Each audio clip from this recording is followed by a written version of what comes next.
Bob, we were talking, like, for some reason, I didn't rent this car, but the rental agency gave this one to me. I'm driving a BMW in Gainesville, so we're asking about people's the coolest car they've ever driven. I'm not a car guy, because I've been driving Honda Accords like my entire life. That's about as boring as it gets. What's the coolest car you've ever driven?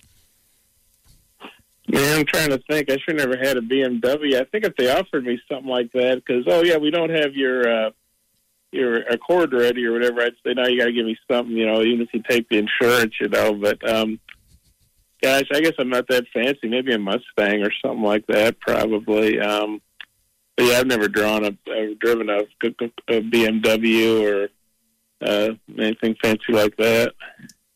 Well, Mustang is cool enough. You can, there have been songs written about Mustang. You got to have a song written about it for it to really be a very cool car. So I would say you've definitely driven a cool car. So the Mitchell twins, who and the staff just come in together. We didn't realize they were looking for two power forwards that looked exactly the same. Like, they were the leading scorers for Rhode Island. You don't have to worry about that here. Like, your incoming freshmen and maybe Jalen Williams, if he does come back, are the guys you worry about scoring. These guys seem to fit very well into the way that Arkansas loves to play, which is defend well and turn rebounds and turnovers into fast break points. And these two kids, while I don't think they'll finish too often on the other side of the court, they're the ones that are going to start a lot of these breakouts. Yeah, I mean, you read Scotty Bordelon from Whole Hogs had a good piece, I thought, this morning, kind of what to expect from those guys. And reading some of their comments, they're really sound like defense first players, which I think that's pretty rare probably at most levels of basketball, whether it's junior high up to the NBA. I mean, guys, everybody loves offense, and they sound like they'll really fit into Arkansas' system because defense is a constant, and defense was obviously Arkansas's calling card this year when they really the Razorbacks really got things moved around. So you really love their size because that's one thing Arkansas was lacking this year. You had a lot of really good 6'6" type players. Jalen was really the only big that was playing a lot. It was Connor Vanover, who's in the portal now. He's tall, obviously 7'3", but he wasn't playing very much anymore. And so, and then you look at Trayon Brazil, the transfer from Missouri. He's a 6'9" kid who's really wiry and defensive oriented too. So you really got Arkansas, I think, definitely has rim protection covered.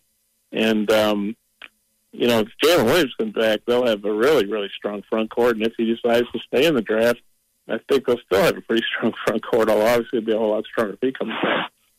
Yeah, Bob, and that's what I kind of wanted to ask you. Do you think that I've been since day one of this conversation in the Jalen Williams needs to go into the draft, and then ultimately I think he'll get drafted, needs to move on and go to the NBA.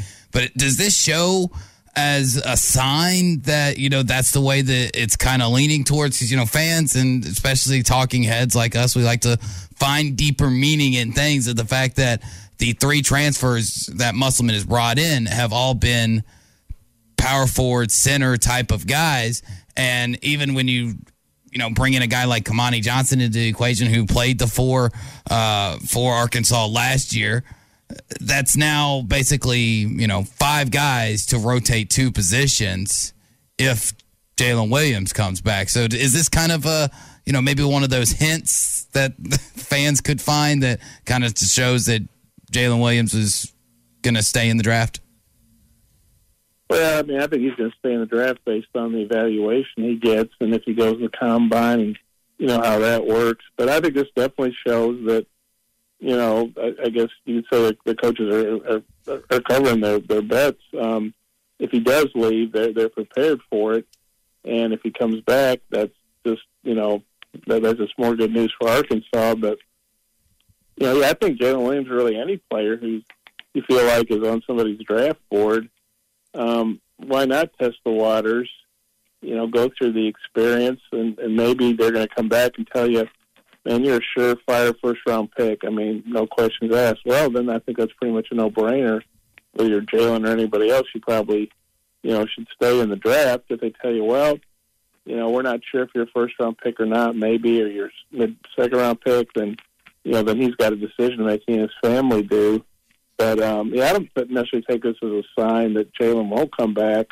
But, Eric's obviously very attuned to the NBA and has a lot of, friends and acquaintances that, they probably have a decent idea. Mm-hmm. But really until Jalen, until he, works out for teams or goes to the combine, I think that's what he needs to do to get the feedback. But I think this is just Arkansas saying, well, these guys are available. The Twins were a package deal. He couldn't take one. And Eric obviously has, the Martin twins. I'm not saying coaching twins, is different than coaching other guys, but he has some experience with that, obviously, in Nevada. I'm sure they use that to their advantage. Well, the Martin twins did. Different deal, I guess, different players, different sizes. But, I don't necessarily think that Jalen's future is tied to this. But, I think it's definitely a case of Arkansas saying, well, we want to be sure, we're covered inside if Jalen decides to leave. And if he comes back, you're talking 4 players, 6'9" or taller. And like you said, Kamani at 6'7" is a very physical inside player, too. So, it's just a totally different team than what they had, Eric's first year. Yeah. When Adriel Bailey was 6'6" and was like their post guy, just a totally different team now. They just have so many different versatile players, and that's why a lot of people are, some people are picking them to be the preseason number 1. Obviously that's based on if Jalen comes back. I think that's safe to say. Mm-hmm. And let's say Jalen doesn't come back, that now cuts it down back to 12, still an open spot.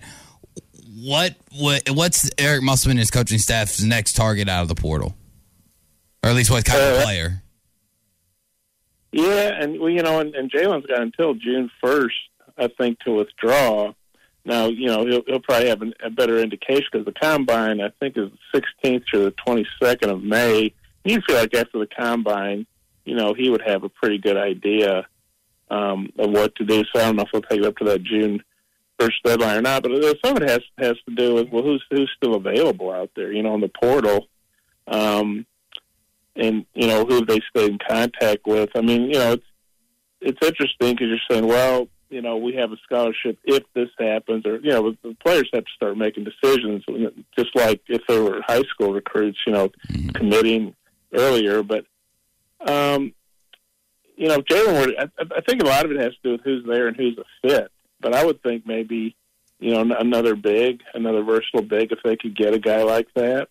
Jalen Williams is a pretty unique player, so I don't know if they'd sign another guy just like him, but, probably somebody with some size, because you feel like they have, the backcourt situation covered pretty well. I'm going to get a thought on baseball before we let you go here with the big series in Florida. Every weekend's a big series in the SEC, so I just have to stop saying that. They're 7-2 in the league, which is exactly what they were last year at the very same time. Last year ranked number 1, this year ranked number 2. But such discrepancies in the strengths and weaknesses of the two teams. But to this time last year, we didn't realize starting pitching was going to be a weakness of the team. Nor did we also realize that Kevin Kopps was going to be a front runner for the Golden Spikes Award. And here it is right now, and the starting pitching is the strength.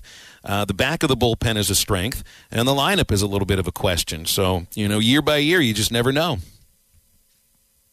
Yeah, pitching and defense, those are always two good things to have. Obviously, you want some offense, and they've shown pretty good power. Like Dave Van Horn was saying the other day at the Swatters Club, it can be hard to string hits together, especially against these SEC pitchers. And you look at the Florida star, Hunter Barcombe, and that guy's stats are off the charts. I think it's 58 strikeouts in 40-something innings and 9 walks. Pretty good strikeouts to walk ratio there. Connor Nolan's had a great, is having, I think the kind of season people probably, expected him to have, after his freshman year, but he had some injury issues, and then the other starters have really come along, Smith and Wiggins, and, an interesting dynamic to this weekend is, this series is, I don't know if you call Thursday a weekend or not, but, last week Florida played Thursday, Saturday series at Georgia, lost all 3 games. Arkansas played Friday, Sunday, so the Arkansas starters are operating on one day's less rest than the Georgia starters, or the Florida starters. So I don't know how that might come into play. But Florida's lost 5 in a row, which is definitely a surprise. They're still ranked. They still have a lot of talent, But like Dave said, they're kind of going into a hornet's nest because Florida's pretty desperate to win. They definitely can't get swept at home. Well, they can, but that would really be bad for Florida.